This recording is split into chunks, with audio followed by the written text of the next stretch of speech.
نحمده ونصلي على رسوله الكريم أما بعد أعوذ بالله من الشيطان الرجيم بسم الله الرحمن الرحيم وما أرسلنا في قرية من نبي إلا أخذنا أهلها بالبأساء والضراء لعلهم يضرعون وقال أيضا ادعوني أستجب لكم وقال أيضا يا أيها الذين آمنوا استجيبوا لله وللرسول إذا دعاكم لما يحييكم وقال النبي صلى الله عليه وسلم الدعاء هو العبادة وقال أيضا الدعاء سلاح المؤمن أو كما قال عليه الصلاة والسلام. Assalamu alaikum wa rahmatullahi wa barakatuh. In today's get together, we are talking about why the world goes through hard and severe times and what is the solution to these hard times and things related to the topic, such as how the prayers of the believer offer a certain character.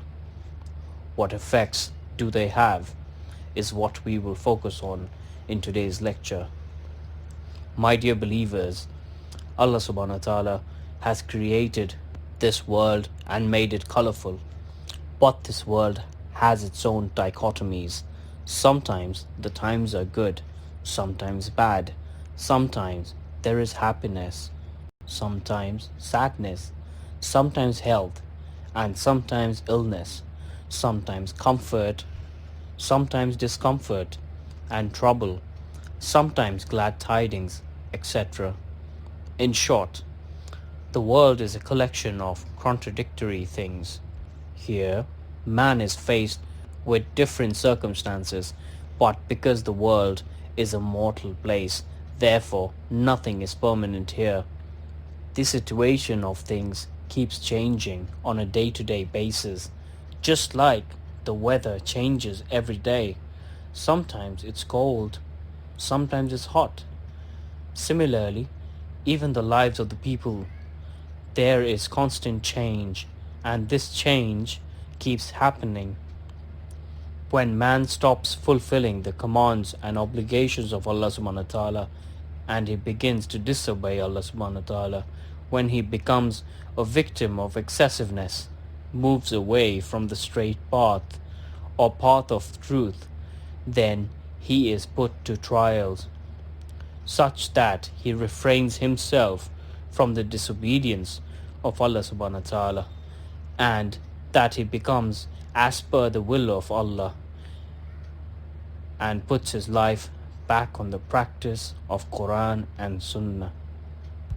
The ayah I had read in the beginning, Allah subhanahu wa ta'ala has mentioned that Allah subhanahu wa ta'ala would send a prophet to people, and if the people disobeyed and they would not walk on the path the prophet would tell them to, would turn their faces away from the message of truth and the highest of messages, then Allah subhanahu wa ta'ala would put those people in harsh times, trials and tribulations, and they are caught for the misdoings, such that he cries, repents, and begs for forgiveness for his sins before Allah subhanahu wa ta'ala. Sometimes even believers are put through tough times to test their faith and shape them well. So they are put in the furnace of trials, and their belief shapes up beautifully. That he went through the trials with patience, proved himself to remain steadfast in faith, or did he fail in showing steadfastness and was lacking firmness in faith? Allah subhanahu wa ta'ala has mentioned this in the Quran too. وَلَنَبْلُوَنَّكُمْ بِشَيْءٍ مِّنَ الْخَوْفِ وَالْجُوعِ وَالنَّقْشٍ مِّنَ الْأَمْوَالِ وَالْأَنفُسِ وَالثَّمَرَاتِ وَبَشِّرِ الصَّابِرِينَ. When trials and tribulations come on people and people beg for their forgiveness, remain steadfast on faith, they try to please Allah subhanahu wa ta'ala, then this calamity becomes a source of comfort and rahmah from Allah subhanahu wa ta'ala.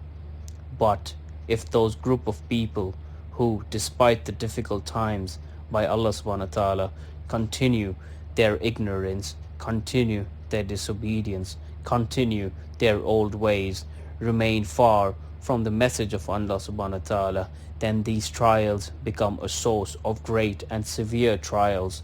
They become the center of the wrath of Allah subhanahu wa ta'ala.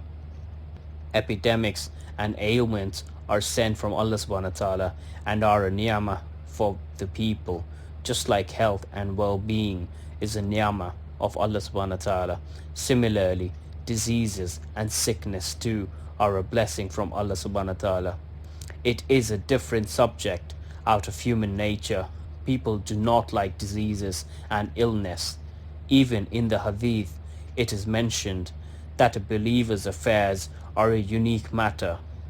Allah subhanahu wa ta'ala has blessed him with a rare and unique ability that if he makes sabr and forgiveness in difficult times, these difficult times too become a rahmah for the person.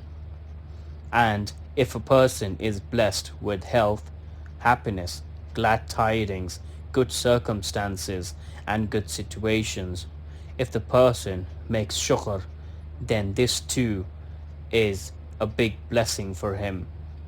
That this too is like having both your hands full in blessings. This is why sickness and illness too is a big blessing for the believer. When a situation comes where the world is afflicted with disease and illness, what has Sharia asked us to do? Sharia has said, ask for guidance, and has also given its treatment. My dear members, Duaa holds a big importance in Sharia. Allah subhanahu wa ta'ala has mentioned in the Quran, Ad'awni astajib lakum. Make dua to me and I will answer them. In the hadith, our beloved Prophet sallallahu alaihi wasallam salatu salam has said, Ad-dua wal ibadah. That dua is the highest of ibadah. It is the real ibadah. In another hadith, the Prophet sallallahu alaihi wasallam salatu salam has mentioned dua is the weapon of the believer. Ad-dua uthalahul mu'min. In short, for a believer, dua is a precious, unmatched, and important gift. In any situation and circumstance, a man cannot be cut off from dua. Dua is an ibadah of Allah subhanahu wa ta'ala. For the pious and the prophets, Sahaba and awliya, dua has been an important attribute of them. It has occupied a large portion of their lives. In the court of Allah subhanahu wa ta'ala, dua, it is the most honorable gift.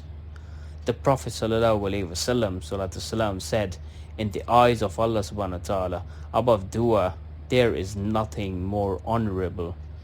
Dua is an amal greatly liked by Allah subhanahu wa ta'ala.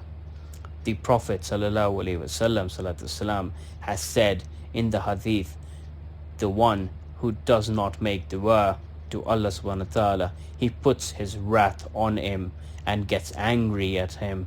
We must know that from the qudra of Allah subhanahu wa ta'ala, dua is a very big gift from Allah subhanahu wa ta'ala. And it is why silahul mu'min, or the weapon of the believer, has been said to it. It means just as a person can protect himself and ward off an attack from him, similarly, dua also protects you from problems, diseases, sickness. Dua protects you from evils. In a nutshell, dua is an extremely important ibadah. Therefore, in such severe trials and times of sickness and disease, We should focus ourselves completely towards Allah subhanahu wa ta'ala and do so with focus, perseverance, and persistence. We must occupy ourselves with dua and make lots and lots of dua so that the severe trials that we are facing today, they should go away. May Allah subhanahu wa ta'ala bless us with the ability to get involved in His dua and protect us from these severe trials.